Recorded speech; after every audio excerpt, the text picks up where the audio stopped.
What's going on, guys? Unknown Player here, and today we'll be once again talking about the latest Rise of Iron news and also some info you should definitely know before heading into the expansion. I'll also be talking about Beyond Rise of Iron and some info about future DLCs, the never-dying topic of old raids being remade, and possibly some Destiny 2 locations which have come from interviews with Bungie.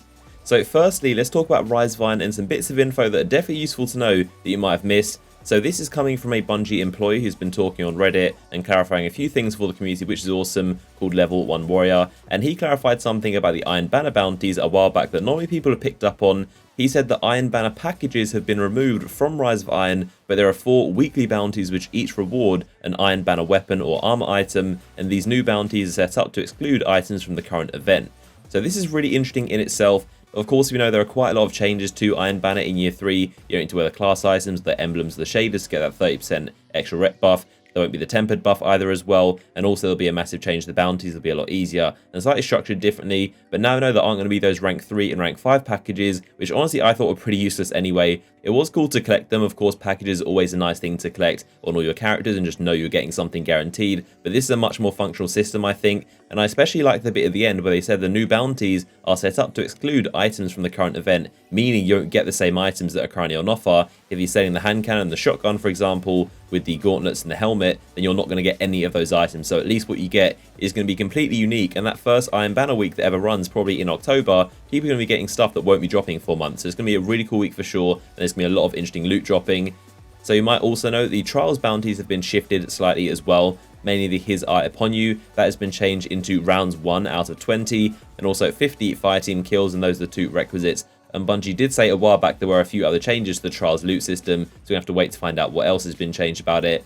So another change with Rise of Iron is that the True Meaning of War bounty is being replaced and basically retired. That's not going to be doable anymore. So Bungie released an actual blog post saying the True Meaning of War is being retired with the release of Rise of Iron. After release, this bounty will no longer be completed, and Shaxx will no longer offer the weekly Crucible bounties required to complete it. Players may abandon this bounty to remove it from your inventory. Lord Shaxx will offer a new way to earn reputation and endgame rewards with the release of Rise of Iron. So Level 1 Warrior was also on Reddit clarifying some more details about this. He said, to be clear, if you have the True Meaning of War completed before Rise of Iron begins, you'll still be able to turn in for rewards, but it's also worth mentioning that while the mechanics of the Crucible weekly are changing, saving this bounty will not impact your ability to complete the new bounty during the first week of Rise of Iron. He also said that the prerequisite for the Shaxx bounty is not changing, it's still the mountaintop. I hope you like the new version. It's intended to take a little bit less time, be more focused, and occupy fewer bounty slots. So it sounds like the actual True Meaning of War bounty is still going to be there, that main one that drops you a Nightfall tier reward, but the bounty itself and what you need to complete it are going to be changing, and there's probably going to be like a quest where there's a bunch of checkboxes and things you need to complete. It's all going to be within that one True Meaning of War bounty, kind of similar to His Eye Upon You, and of course that means you don't have to grab all 5 or 6, I guess, of those other bounties plus the True Meaning of War. You just have the True Meaning of War, and you need to complete the checkboxes inside that one, so it saves you a lot of inventory space, which I definitely like. So looking beyond Rise of Iron, we're going to talk about a Polygon interview with Bungie, and the title of this is pretty interesting in itself. It's called Why Destiny Year 3 Won't Be As Dry as Year 2, Will Old Raids Help Flesh Out Destiny in 2017? So this interview is done with Christopher Barrett, who is one of the lead directors for Rise of Iron, and he said that I certainly wish there was more content in the last year. We're going to do everything we can to try and get more out to the community. That's always the goal. He also acknowledges that the community at times felt left in the dark about what their expectations should have been during Year 2. He then went on to say that a lot of the anxiety from the community is that we could have been more clear with what the roadmap was, letting people know that even before Rise of Iron is out, that Sparrow Racing is coming back, and also it's going to be a bigger, better event than before with new stuff. I think is a different philosophy for us.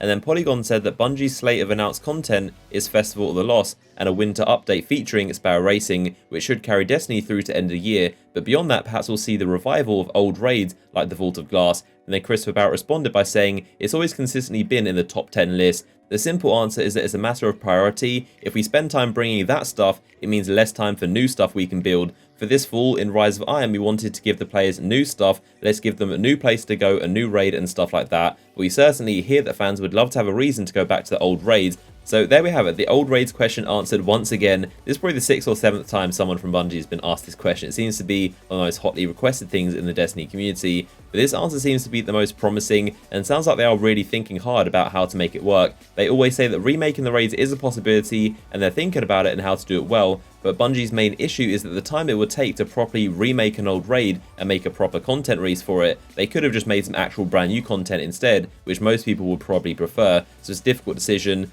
One thing I always say is that I think it would be awesome if we saw an April update size content drop where they remake the Vault of Glass and update the Securon strike, which of course is the only missing strike right now, and also raise the light level a little bit, bring back some year 1 weapons from around that period of Destiny. I think that's a real possibility, so hopefully it happens. It would make a lot of sense, because I doubt we're getting more DLC in 2017. I think the closest thing to a DLC we would get would be something similar to the April update with remaking the old content.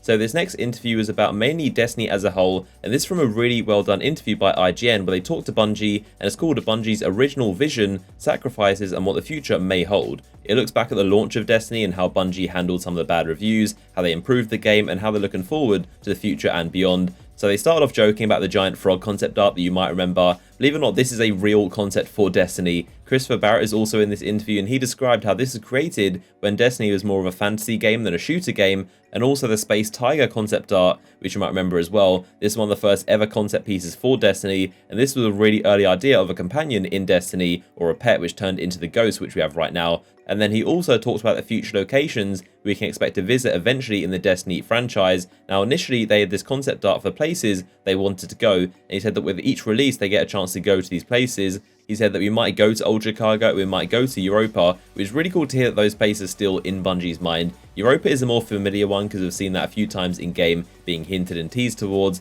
Europa is of course an icy moon of Jupiter, and you can see the concept art for it right here. It looks like an absolutely incredible place to be. It's described as entirely covered in snow and ice. Humanity once had a colony on Europa, but lost it during the collapse, and now abandoned cities are all that remain, and there also are enormous underground structures of metal in there as well. It sounds like Europa will be featuring in Destiny 2, and I would not expect to get something as big as Europa as content for 2017 in Destiny 1, but whenever we do see it, I would expect to see Xur, the Nine, and also Osiris there, because they all have ties in the story to Jupiter and Europa. But either way, it's really cool to see that Europa is still on Bungie's minds. And they also mentioned Old Chicago, of course, which is a really, really old one. Has been mentioned a long, long time, like way before Destiny came out, and this is the only concept art we have for it. The fact he mentioned it might again signify we could visit there in Destiny 2, although it does look like a really gloomy and depressing place, so not sure if I'd even enjoy visiting here. It looks like the Dreadnought, but literally outside. But there we go, that is some interesting discussion about Destiny, its origins, and the future. I'd highly recommend you go watch the interview from IGN. I'll put a link to it in the description, and I'll also link that Polygon interview as well for you to check out. But I hope you guys enjoyed the video.